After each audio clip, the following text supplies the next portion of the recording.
Well, this could be a very interesting one here, ladies and gentlemen. We are live on SimNews.TV with the first ever Formula SimRacing World Championship pre-race show to show all about the World Championship, dedicated to it here on SimNews.TV. I'm Josh Anderson. I'll be hosting the show this evening just before the World Championship race that's coming up. And boy, oh boy, do we have a show for you. We've got discussion about everything FSR coming up, the race that's about to happen. And we've got a guest to start the show. I know, we have it all, and it's none other than Mitchy Hoyer. Hello, everyone. Great to have you on board with us, Mitchy, for this first ever pre-show. And, well, it's really exciting, isn't it, having this discussion before the World Championship race? Yeah, it's actually quite a new format, and I think it's a way to go to increase the marketability of FSR, which has suffered a lot in the meantime, and it's important to get it back up again. Yeah, it always helps to be able to cover leagues, and it is an honour to be able to cover FSR, such a brilliant league, of course. Been around for such a long time, and it's produced some of the best sim racers in the world. You got the likes of Bono, Highsmoke, and Miranda have all come through here, so and of course Bono now is in the run for McLaren's World's Fastest Gamer competition, which is something you've actually been busy qualifying for, Mitchy. Yeah, that's true. I was lucky enough to get into P11, and I'm looking forward to the race tonight. It's gonna be so intense and so close. I mean, if I wouldn't have improved the lap time in the end of the competition on qualification day, I would have been out for just 1/1000th of a second to be in P21, which actually would not have made the job then. But World Fastest Gamer is one of a series of competitions that's going to come, and we with Avid Chronic Racing gonna be very tempted to compete in even higher classes soon. Yeah, of course. You've had a good, definitely great to qualify for World's Fastest Gamer, and that is a fantastic achievement in its own right, Mitchy. It's absolutely brilliant. You've qualified for the next round of that, and you have a chance to go through to the final. Of course, talk about your FSR series as well. You've had a pretty good run as well. You've obviously got a second place so far this year at Silverstone. You got another second in France as well. You got a third place in Germany, and you're fifth in the current driver standings on 79 points. And you're not that far behind Daniel Kiss, who's in fourth, and Janice Simmons. So you yourself are having quite a good season. Yeah, actually that's quite right. It took me some races to get into the season mode and get together with the car, get stuff sorted on race day, and had a little bit of bad luck in the first couple of rounds, but that's racing sometimes. At the minute I'm right in the schedule for what my season plan is and what my season targets are, so it only can get better. Yeah, of course, there's always room for improvement in anyone, and while obviously we all hope to improve somehow and get to our absolute maximum potential, and of course it's not just you who had a good season. Avid Chronic are currently third in the team's championships in 2017. You're only 38 points behind Flag to Flag Brem GP as well, so you're quite close to the Dutch outfit. Yeah, that's actually true. I mean, I got a brilliant teammate with Martin Stefanko, who also had a little bit of bad luck, but I think we're a good duo and we can challenge for second place. And it's not only here in FSR where we are trying to maximize our odds. In fact, 3 of our guys have made it into the top 20 qualification of World Fastest Gamer. So it's Martin Stefanko, Timo Volkajevi, who's racing in FSR as well, and me, and we all have a very excitement race tonight coming up. And once again, I mean, we have a lot of plans for the future, and we want to increase our headcount. We want to increase the numbers of competition where ACR is going to take part in. And so being strong in FSR through all divisions, that's what we achieved right now, and that now will be a good base to develop the team and increase the team's performances even more. Yeah, of course, that's all you can always hope to improve yourself as a team and a driver, and obviously competing in all the different divisions of FSR. It's not just some Formula World Championship we have here. We have the Ace Pro, Advanced and Amateur divisions as well, all which drivers can compete in, but obviously, the top flight of it is the World Championship with about 3,000 euros worth of prizes as well. And well, a question I've always wanted to ask someone, Mitchy, does it make it any different as a racer, when you're actually competing for a prize pool? Obviously, we all do this for fun. We all try to enjoy it, but it makes you want to succeed more when there's actually, a prize at the end of it, isn't it? Yeah, of course. I mean, basically, it's one of the problems we have with FSR right now, saying the prize pot is there. It's gonna be there for the teams, but it's not like maybe in iRacing, IWCS, where the winner takes like 10,000 grand, and that's one of the issues. Like the competition takes place where all the big money is in. That's why Project Cars and other sims like Gran Turismo have a lot of more like social marketing and marketability, because the community is even brighter because all the money is in there involved. And actually it's time for FSR to get back to the older days. I mean, you can argue that the competition level has dropped with Bono Ho's being gone, Morgan Moran being gone, and Gregor Hutto being gone, but just with them being gone does not necessarily mean there is no one to come to cover those losses. I mean, people always said, yeah, the FSR competition is quite weak at the minute, but it's, I think, 4 guys with Muhammad Patel and us 3 who have made it to the World Fastest Gamer competition. So that actually shows that FSR isn't irrelevant in any way. Yeah, you're right. And, well, we've actually been joined as well at this time by another driver, and it's none other than Estonia's own Risto Cabot. Welcome to you too, Risto, and well, great to have you with us. Good evening. Fantastic to have you on board as well, Risto. Obviously, driver in the World Championship as well is the Estonian, someone who I know very well myself. But yeah, great to have you with us, Risto. Obviously, you are driver for Stormcharge Vodball Racing, and that's another big team that's coming to FSR this year. Yeah, we are giving it a shot, and it's nice. It's hard, but it's a good experience. Yeah, I mean, as we were saying with Mitchie, driving against the likes of these brilliant drivers like Jernej Simic, Daniel Kismo, Patel, Martin Gosby as well, it's a different challenge for you, isn't it? Yeah, especially when I drive in comparing to the Super League and GPWC, it's completely the opposite open wheeler. The tires need some proper bushing. It reminds of R-Factor 1 a bit, but then again, you still cannot make mistakes, so it's very, very different. It's quite a challenge to switch between those, but it's a good challenge. It is a challenge, obviously, and even you've been proving that, Risto, obviously, with your results this season. You have done quite well so far. You know, anyone who can compete in the World Championship, you know, you can argue deserves it, because you've obviously got your own merit. And 9 points this season, 6 in the very first race at Bahrain. And obviously, you're not scoring that many points, but as you say, it's a different challenge. It takes some time to adapt to. Yeah, the point system is different here as well. You need to be in the top 10 to get any points, and it's hard to get in it. I mean, usually it's been in the border, and yeah, the first races were rainy, and that helped me and Lars when he was still here. But yeah, it's been hard. Usually I am expecting this race to be something the same, trying to get some points. Any point is very valuable here, so yeah.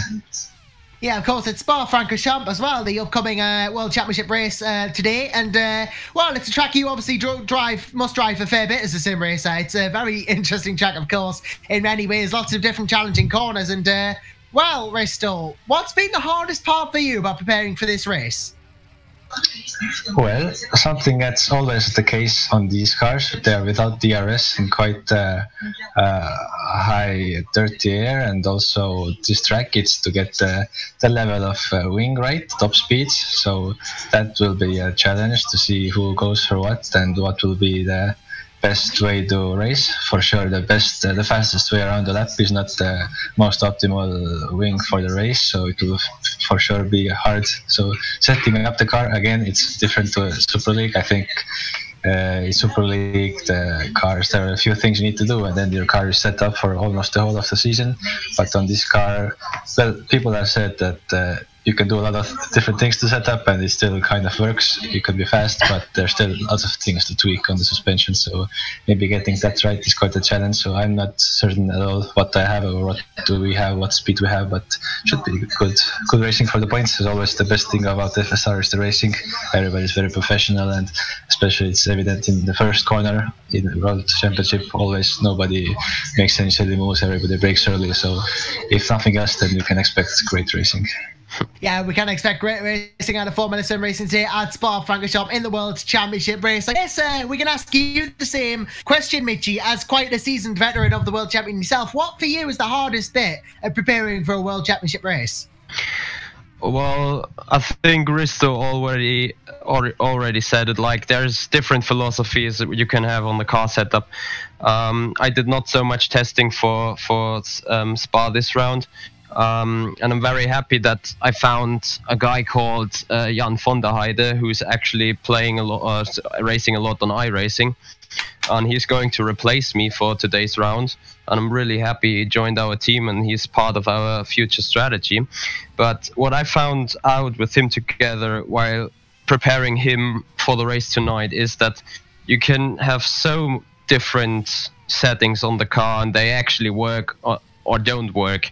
Like in this case, it's if you go with high downforce, you're gonna have perfect times in the middle sector. If you go low downforce, you're gonna be purple in S1 and S3. So, but which one is the best? Like if you have low downforce and people with high downforce can follow you in S2, the slipstream can be big enough to be still a threat at the end of Camel Straight. So it's very difficult to foresee what others are doing. Obviously, we got some teams like Go Speed, which historically run low downforce setups. But it's like what Risto said, for every race you have to work on a very different set. You can use the set of older tracks as a base, but in the end, for every race, you got a special set, and to find out which one is the optimum in kind of time of 1 or 2 weeks, that's quite difficult sometimes. Yeah, it's just about getting the setup as close to perfect as you can, really, and finding out what works best for you, because each driver has their own individual preference as well. You know, it's all right saying this is the best setup, but it might not work for some drivers. And, well, Mitchie, you must know as well, like, you know, sometimes if you just want maybe a bit more front wing on the car to give it a bit more oversteer, a bit more rear wing to give it a bit more understeer, you know, each driver has their own preference. That's absolutely right, and it's I mean, we're at Avid Chronic Racing, we got like 15 or 16 drivers every weekend, and it's literally only 2 or 3 guys can agree on one set in some sort of way, and another 3 or 4 drivers are working on an opposite direction. But in the end, it's personal preference, starting with brake balance and car balance, and sometimes it's even personal preference whether to run a low downforce set or a high downforce set. It comes very down to tire management, to feel comfortable with the car at any stage of the race.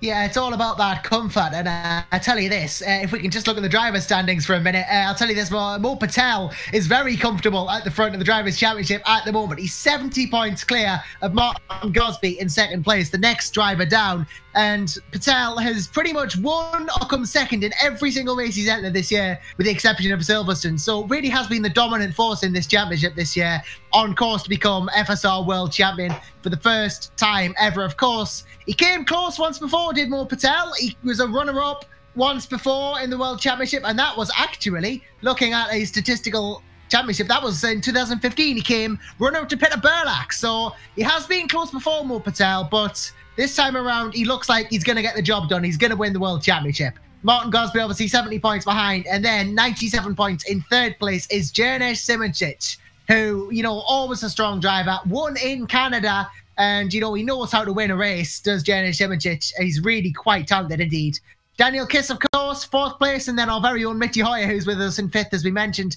Erasmus Yuli, 6th in the championship in the this year, and Martin Stefanko, 7th. Michele D'Alessandro in 8th on 38 points. Lars Brugman in 9th place on 30, and the top 10 is rounded out by Daniel Brewer on 27 points at the moment. So, you know, if we look, Risto, apart from these guys, apart from Patel, it's quite close, isn't it, in this championship this year? Yes, maybe the championship not, but yeah, the races always it's mixed up. So yes, there are lots of drivers. Driver base is very big. They're all experienced, and yeah, since the cars are equal, and you can the dirty air is big, but the draft is big as well. So you can really race them, and there's lots of racing, and everything can happen. So yeah, it's close for sure. Yeah, of course, and well, you know, always close racing, always brilliant action, and that's reflected in the team's championship as well. I mean, Musto Racing, 281 points. They are running away with it, you know, in the same vein that Mo Patel is running away with the Drivers' Championship. But then you look at the other standings as well. Flag to flag, Brame GP are 160 points in second. And then just 38 points behind, as we mentioned, are Avid Chronic Racing on 122. Then on 108 points is Go Speed Racing Team, and they're followed by Twister Racing on 83 points. And then further back, Stormcharge Vodbull Racing on 49 points in 6th place. Then Networks Grand Prix are in 7th on 28. Invictus Motorsport 1 point behind in 7th place. And then 9th place is GS Engineering on 24 points. 10th place VB Madkip on 17. And Born to Win rounding out the field in 11th place. And well, we have lost Risto Cabot because he's going to go and drive, which is the important thing, I guess. Obviously got to prepare for a World Championship race. Thanks to Risto for joining us, of course. And well, obviously Mitchie, you know, drivers do have to go drive in the World Championship race. It's good enough talking about it, but they actually then got to go do it. Yeah, I mean, I just had it that morning thinking about tonight is an FSR race, and I don't care in any way because I'm set for something else tonight. But yeah, actually now it's the process where everyone tries to warm up himself. It's like 10 minutes to qualification, and qualification can be hard sometimes. I mean, it's only 10th or even just 100 separating being in the top 10 or not in the top 10, or being at the front or being more at the back. So it's very important to be very focused, to start warming yourself up, getting a feel for the car, because every single time the first 3 or 4 laps is just getting into racing again before actually applying full performances from yourself. And that's right, the period that starts right now. Yeah, of course. And well, we got some questions in the comments now. Who is going to win tonight? That is the big one, of course, the one everybody wants to know. Mitchie, who do you think is going to win the race then? Looking at the standings and live timing, etc. So, since Mohammed Patel is set for VFG or WFG as well, it's very difficult to say. I mean, Michele D'Alessandro is always one to look for. Daniel Kiss is extremely good in Spa. I've raced him so often here, back then in Ace, and I think it's going to be one of those 3, including Simoncic, who will be very good in qualifying. I expect the pole position goes to Simoncic, and then it's come down to the race strategy. Who can get the prime tire in a good operational window, since tires are very important. You have to have a car that's very good on options and very good on primes as well. We saw this in Manicure, I think, where the speed and performances of the cars were so mixed up. I mean, running options, I was a lot faster than Daniel Kiss. Running primes, Kiss was flying, and it was like he must be on options, but he was on primes, in fact. And that's something in the setup that needs to be really figured out in a very good way. And here it comes down to very much things like strategy and car strategy. So overtaking is possible clearly at the end of Camel Straight, no doubt about that. I think that's Spa is one of those tracks where overtaking is going to be considerably easy throughout the season. But I expect one of those 3, Simoncic, D'Alessandro, or Daniel Kiss, to take the win tonight. Yeah, I think it could be a really close one. You're right. There's so many potential variables here, and well, this could be interesting to see who does win it. Obviously, you know, lots of drivers who are capable of it. We've got some YouTube comments saying as well, Mad Cape Racing and Jeffrey Forney both saying go Fran, and I think they're being Fran Lopez by that, who's actually only scored 1 point this season. But well, I tell you this, it would be interesting if he did manage to win it. Victor says probably Journeys, and well, he'd be right with it on that one. Jenny Simmons says you're right. Obviously, the titles, you know, with Mo Patel doing World Fastest Gamer, you know, the titles are going to close up. There's potential here for a really interesting close-up on the championship, as you rightly say, Mitchie. Obviously, the likes of Jenny Simmons could really close in on the title and make it a bit less of a one-horse race. Yeah, I agree, but let's be honest, Mo Patel is one of the most complete driver I know. It's the same like Alonso. He has the ability to be fast whenever it counts, and he has exercised this a lot this year. starting from second or even third row, and just be patient behind other guys, not destroying tires, and have more fuel than anyone in the first stint. And when then everyone goes to the pits, he applies 2 or 3 super fast laps and finds himself suddenly fighting for the win, or actually leading the race. It has happened so often, and that's kind of quality that's shall never be underestimated. And yeah, I mean, with his gap to second place in the championship, he could do more rounds of WFG and be still in the lead. Yeah, of course, and well, obviously we've got more comments coming in as well. I've just noticed that Said Yates is saying, I see Adam very strong here. Obviously Adam Maguire, yeah, he is quite far up the timesheets at the moment, really not far off Simoncic and Kiss, so Adam Maguire could be on for a surprise victory perhaps. And well, Fran Lopez has already led a race this year, of course, but blew his engine in the process. So, you know, we know Lopez is up there. We know potentially Maguire could be up there for the win as well. Yeah, I think Maguire had a strong race in Germany, Hockenheim, where did he win? I actually can't remember, but he was on the podium. That's what I have remember, of course. And yeah, I know Adam since last year, where we had the sister team OFR still in FSR, and we had a lot of racing together in ACE last year. Adam is a good driver. He has the ability to nail one lap in qualification, and because qualification is so important in FSR this year, because overtaking is rare, that can actually maximize his chances to win. I mean, he's got the potential, no doubt about that. It's just winning in a race in FSR is meant to do. You're meant to do what Patel does every single race, and that's getting everything perfect together.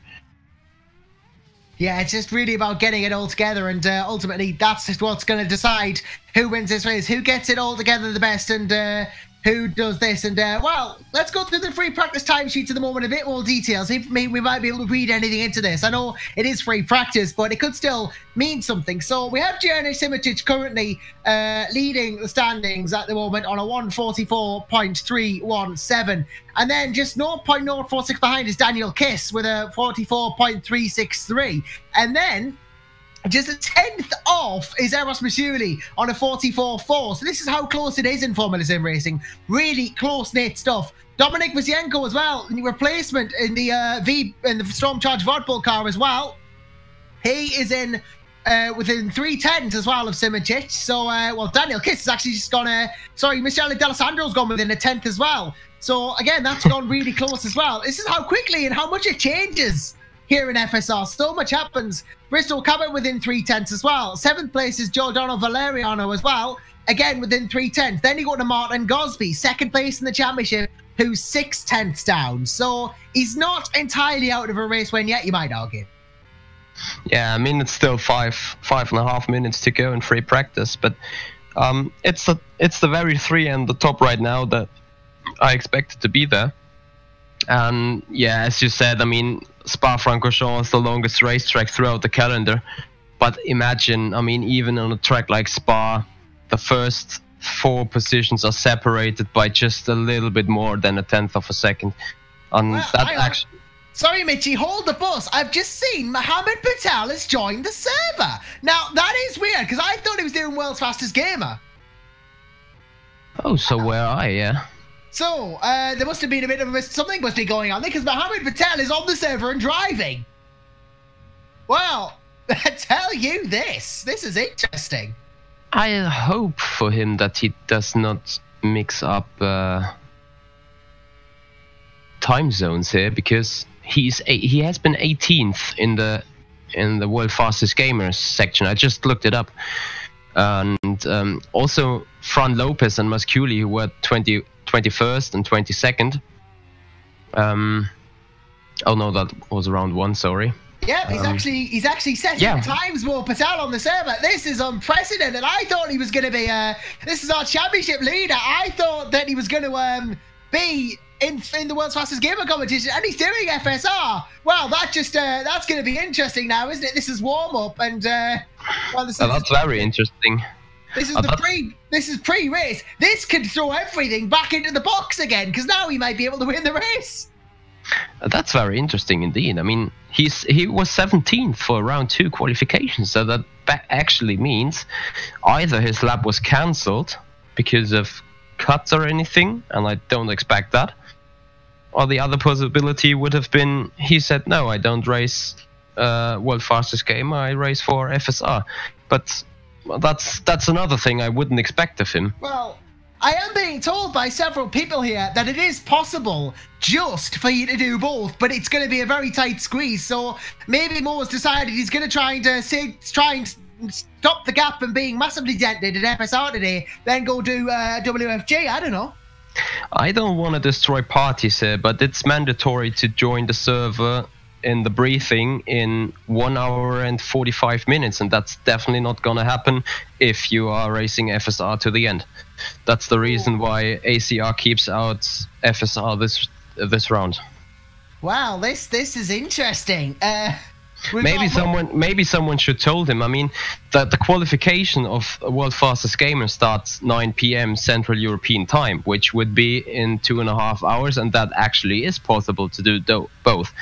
But according to the rules, you are required to join the server and the driver's briefing 45 minutes before qualification starts at the latest. And people coming late gonna be disqualified from the competition. So that's very interesting that you say Mohammed Patel is on the FSR server. Yeah, well, this is interesting stuff now. This is a bit of a spanner in the works in our FSR pre-show. Well, I tell you this, even the pre-show was exciting. Now we got Mo Patel trying to do 2 events in one night. And, well, it has been a brilliant show, this pre-show, I feel. You know, we've discovered a lot. And it's a shame it's come to the end already. We have actually come to the end of our pre-show. And, well, if you want to find out whether Mo Patel actually does well or does the Formula SimRacing World Championship race, you're going to have to watch it. And that is, of course, coming up very, very soon on the official Formula SimRacing channel. There's a link to their live broadcasting in the description of this video. And while it has been an absolutely brilliant pre-show, I'm sure, who knows what's going to happen? I mean, Mo Patel, he's here, then he's at WFG. What's going to go on? But I'd just like to thank, before we do wrap the show up, formally Mitchie Hoyer and all our guests for joining us. Mitchie, pleasure to have you with us today. Thank you very much indeed. It was a pleasure to be here. And if this show wasn't enough of an incentive to watch the FSR World Championship race, I don't know what is. Mo Patel's trying to be in 2 places at once. We got drivers who are ready to get on his back and cut his championship lead. What's going to happen? You're going to have to watch FSR to find out. But until then, I've been Joshua Anderson. And from me and everyone else here at SimNews.TV, it is goodbye. And let's see what happens in this FSR race.